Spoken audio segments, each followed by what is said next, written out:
시편 105편입니다. 시편 105편. 자, 우리 한 절씩 교독하면서 끝절까지 45절까지 읽겠습니다. 여호와께 감사하며 그의 이름을 불러하려며 그가 하는 일 만민 중에 알게 할지어다. 그에게 노래하며 그를 찬양하며 그의 모든 기이한 일들을 말할지어다. 그의 거룩한 이름을 자랑하라. 여호와를 구하는 자들은 마음이 즐거울지로다. 여호와와 그의 능력을 구할지어다. 그의 얼굴을 항상 구할지어다. 그의 종 아브라함의 후손 곧 택하신 야곱의 자손 너희는 그가 행하신 기적과 그의 이적과 그의 입의 판단을 기억할지라. 그는 여호와 우리 하나님이시라. 그의 판단이 온전히 있도다. 그는 그의 언약 곧 천대에 걸쳐 명령하신 말씀을 영원히 기억하셨으니 이것은 아브라함과 맺은 언약이고 이삭에게 하신 맹세이며 야곱에게 세우신 율례 곧 이스라엘에게 하신 영원한 언약이라. 이르시기를 내가 가나안 땅을 내게 주어 너희에게 할 땅의 소유가 되게 하리라 하셨도다. 그때 그들의 사람 수가 적어 그 땅의 나그네가 되었고 이 족속에게서 저 족속에게로 이 나라에서 다른 민족에게로 떠돌아다녔도다. 그러나 그는 사람이 그들이 억압하는 것을 용납하지 아니하시고 그들로 말미암아 왕들을 꾸짖어 이르시기를 나의 기름 부은 자를 회개하며 나의 선지자들을 해하지 말라 하셨도다. 그가 또 그 땅에 기근이 들게 하사 그들이 의지하고 있는 양식을 다 끊으셨도다. 그가 한 사람을 없어서 보내셨으며 요셉의 종으로 흘렸도다. 그의 발은 착고를 차고 그의 몸은 쇠사슬에 매였으니 곧 여호와의 말씀이 응할 때까지라. 그의 말씀이 그를 결연하였도다. 왕이 사람을 보내어 그를 석방하며 못 백성의 통치자가 그를 자유롭게 하였도다. 그를 그의 지혜 주관자로 삼아 그의 모든 소유를 관리하게 하고 그의 뜻대로 모든 신하를 다스리며 그의 지혜로 장로들을 교훈하게 하였도다.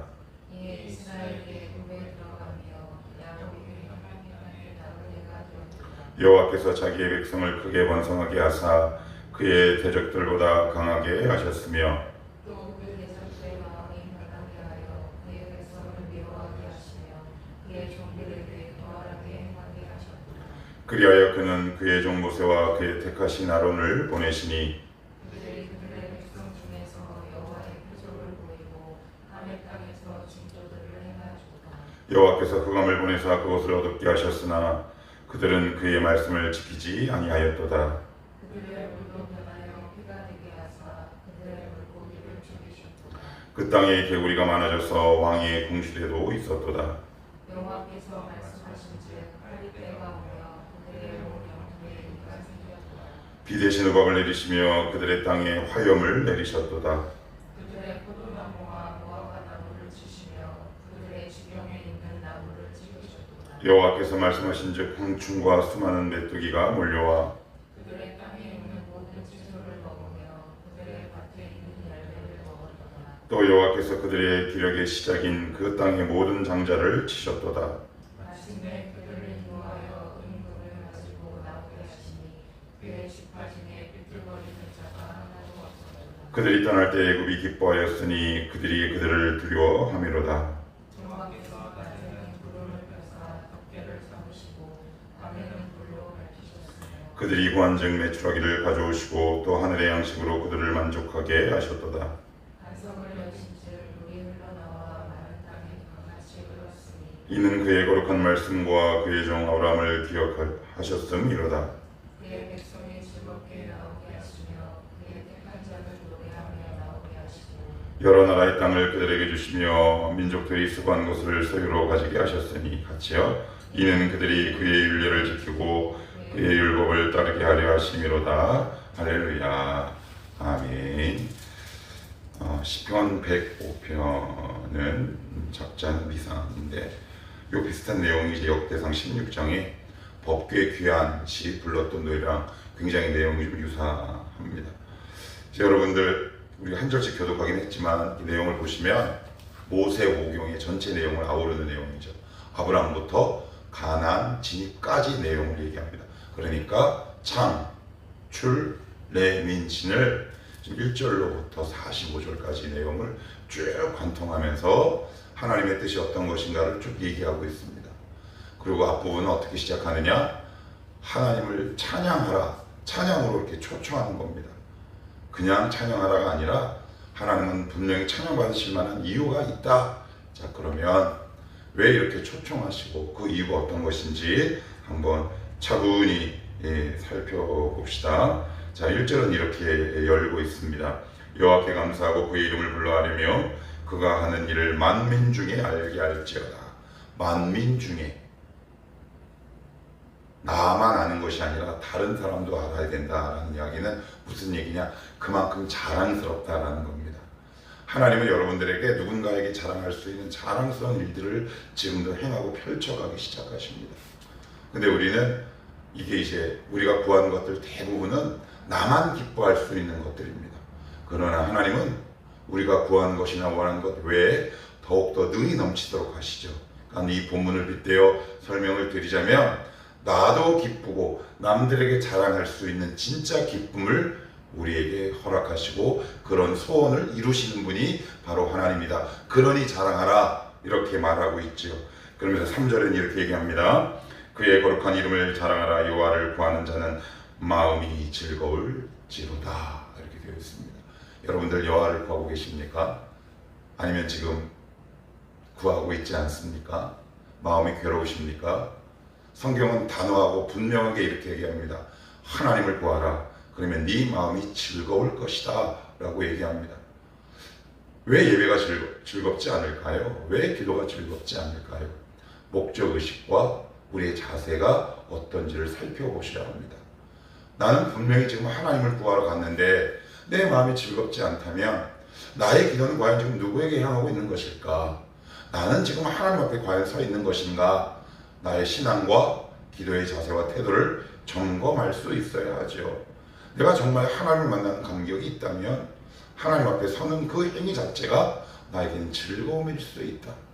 어제 설교를 준비하다가 한 목사님의 설교를 우연하게 들었는데 대한민국 교인들이 가장 싫어하는 말 뭔지 아세요? 우리 예배합시다. 그러면 다 싫어요. 저도 그 말을 썩 좋아하진 않습니다. 그런데 그분의 설교 내용을 딱 들어보니까 대한민국 기독교 안에는 유교적 정신이 어느덧 이렇게 스며들어 하나님 앞에 여러 가지 다양한 반응들을 억누르는 것을 예배의 전형적인 모델이라고 생각한대요. 맞다 싶어요. 하나님 앞에 예배하는 게 뭘까요? 즐거우면 즐겁고 기쁘면 기쁘고 괴로우면 괴롭고 인간 안에 있는 희로애락의 다양한 감정들을 하나님과 교감하는 것이 바로 예배의 핵심이라면 그 가운데 어떻게 하나님과의 소통이 있는데 즐거움과 기쁨이 있지 않겠습니까? 여러분들 오늘도 이 아침 어떻게 보면 내가 개인적으로 드리는 예배 자리에 여러분들이 오셨는지 모르겠습니다. 여러분 기도할 때 졸다 가지 마십시오. 하나님 앞에 여러분들이 있는 마음을 그대로 아뢰고 그 기도가 끝난 다음에 내 마음에 즐거움이 가득 차지 않는다면 이것이 과연 내가 기도일까? 아니면 주문일까? 아브라카다브라 수리수리 마수리는 혹시 아닐까? 라고 점검할 필요가 있는 거죠. 오늘 성경은 분명히 얘기합니다. 여호와를 구하라. 그럼 네 마음이 즐거울지로다. 성경은 이렇게 말씀하고 있는데 내가 여호와를 만났음에도 불구하고 마음이 즐겁지 않다면 내가 만난 하나님 과연 누구란 말입니까? 하나님은 우리에게 무엇보다 기쁨과 그리고 감사를 주기를 원하시는 분인 거죠. 여러분들의 만남이, 여러분들의 예배가, 우리들의 기도가 하나님 앞에 기쁨과 즐거움이 될 뿐 아니라 여러분들도 이따가 기도하고 돌아가실 때 여러분 안에 기쁨과 즐거움이 가득 차고 돌아갔으면 좋겠습니다. 감사하다. 저 문을 열고 나서는 순간 나도 모르게 콧노래와 기쁨의 노래가 나와야 하지 않겠습니까? 그것이 예배의 핵심이고 본질이지 않겠습니까? 그래서 하나님 오늘도 초청하는 겁니다. 와라 나에게. 자, 그러면 이제 구체적인 이유를 설명을 하는데 그 전에 앞서 여러분들에게 제가 퀴즈 한 가지를 내도록 하겠습니다. 국가의 3요소가 뭔지 아십니까? 첫째, 국민. 두 번째, 주권. 세 번째, 영토. 이게 갑자기 뜬금없이 무슨 이야기냐?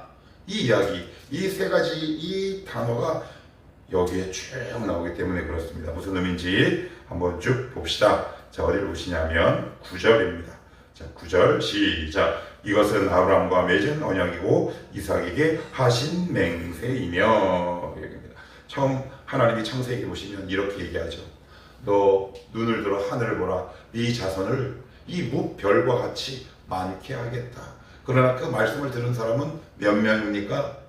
한 명입니다. 한 명. 한 명. 하나님은 오늘도 어떤 사람을 찾아가셔서 이렇게 말씀하시죠. 너 내가 이렇게 무별과 같이 해줄게. 그럼 우리는 그 말씀이 도저히 믿어지지 않죠. 하나님은 늘 오늘도 한 명을 부르십니다. 어떤 공동체, 어떤 가정에서 한 명을 부르시죠. 그를 매개 삼고 그를 축복의 도구 삼아 한 집안을 일으키십니다. 얼마나 놀라운 사실인지 모릅니다. 그런데 우리는 때로는 이 사실이 나에게 부담스러울 때가 있어요. 하나님 왜 하필 접니까? 하나님 전적인 주권이요 하나님의 은혜의 표현입니다. 만약 여러분이 말씀을 들은 게 나 혼자뿐이라 집안에서 만약에 외롭다면 그것은 한탄의 대상이 아니라 감사와 기쁨의 조건으로 여기시길 바랍니다. 왜요? 그건 정말 특권이죠. 이 당시 전 세계 인구가 몇 명이나 됐을까요? 지금처럼 많지는 않았겠지만 최소 수억 되지 않겠습니까? 그런데 그 중에 누구만 하나님의 음성을 듣습니까? 아브라함만. 이게 얼마나 놀라운 특권입니까? 이게 여러분 이래도 고난이고 괴로움이겠습니까? 특권 중에 특권이요 기쁨 중에 기쁨이지요.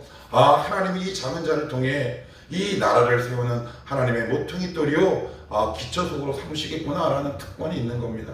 그래서 은혜를 받으면 감격이 넘치는 것이고 은혜가 사라져버리면 무거운 짐만 남게 되는 거겠죠. 그래서 하나님은 하나에서 시작합니다. 한 가지에서 시작해요. 자, 그러면 제가 앞에서 얘기했어요. 국가의 3요소 가운데 첫 번째가 뭐라고 그랬습니까? 국민. 한 명이 국가를 이룰 수 있습니까? 어림도 없죠. 어떻게 한 명이 국가입니까? 그건 한 가정의 구성원 숫자에도 못 미치는 정말 미약한 숫자인데, 그래서 하나님이 이 영혼을 불리고 인구를 늘리기 위해서 어떤 방법을 택하냐? 우리의 방법과 너무 다르죠. 자, 어디를 보시냐면 17, 18, 19절 같이 봅니다. 시작. 그가 한 사람을 앞서 보내셨으며 요셉이 종으로 팔렸도다. 그의 발은 착고를 차고 그의 몸은 쇠사슬에 매였으니 곧 여호와의 말씀이 응할 때까지라. 그의 말씀이 그를 단련하였도다. 자, 여기 보시면 중간중간에 그는 떠돌아다녔다라는 표현이 이렇게 나옵니다. 13절에 보시면 이 족속에게서 저 족속에게로, 이 나라에서 다른 민족에게로 떠돌아다녔도다. 떠돌아다니는데 어떻게 국가를 이루겠어요? 그러면 첫째, 무엇을 찾아야 합니까? 정착지를 찾아야 되죠. 그런데 하나님의 성품상 멀쩡히 건강한 나라를 이루고 있는 나라를 확 빼앗을 경우는 하나님의 공의가 해치는 일입니다. 그러면 어떻게 해요? 먼저 인구수를 불려야죠. 인구수를 불려야 돼. 그런데 생각해 봅시다. 어떤 한 민족의 어느 숫자가 있을 때 갑자기 어떤 나라에 가서 딱 산다고 했을 때 그 당시 고대 근동에서는 자기 민족과 부족 외에 다른 사람이 들어오는 것을 전혀 허락지 않아요. 여러분, 지금도 난민들 수용하는 나라가 몇 나라가 되겠습니까?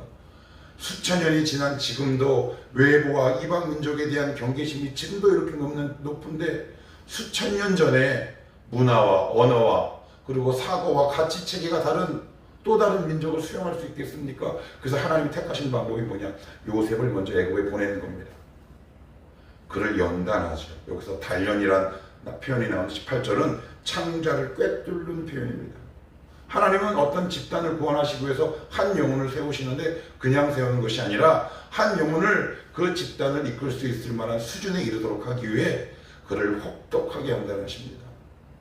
그리고 나서는 기근이 들죠. 그래서 몇 명이 갑니까? 여러분, 몇 명? 70명이 갑니다. 70명이 가요. 70명이 갑니다. 그래서 어디에 머무는지 아십니까? 고센 땅에 머뭅니다. 거기는 애굽 민족이 잘 살지 않는 지역입니다. 거기서 400년 동안 살면서 어떻게 돼요? 인구가 출애굽기에 보시면 애굽 민족보다 훨씬 폭발적으로 증가하기 시작합니다. 자, 그러면 그들은 거기서 뭐로 살았습니까? 포로로 살았습니다. 이게 굉장히 놀랍습니다. 하나님은 이스라엘 공동체의 인구수를 늘리기 위해 애굽을 예비하시고 거기서 포로를 살게 하십니다. 그러나 내가 직면한 현실, 내가 피부로 체감할 수 있는 것은 괴로움이죠. 왜 여기서 노예로 살게 하시지? 그러나 그것이 하나님이 이스라엘을 보호하기 위한 칼집이었음을 기억해야 합니다. 제가 예전에 전에 있던 교회에서 설교 제목으로 칼과 칼집이라는 제목으로 제가 설교를 한 적이 있습니다. 왜 하나님이 그곳에서 저를 위해 11년 동안이라는 긴 시간을 보내게 하셨을까? 어느 날 하나님이 알게 하셨습니다. 진성아, 너는 칼과 같아. 너는 날카로운 칼과 같은데 칼은 뭐가 있어야 되는 줄 아니? 칼은 반드시 칼집이 있어야 아무데나 휘두르지 않고 남이 안 다쳐. 너는 칼과 같아.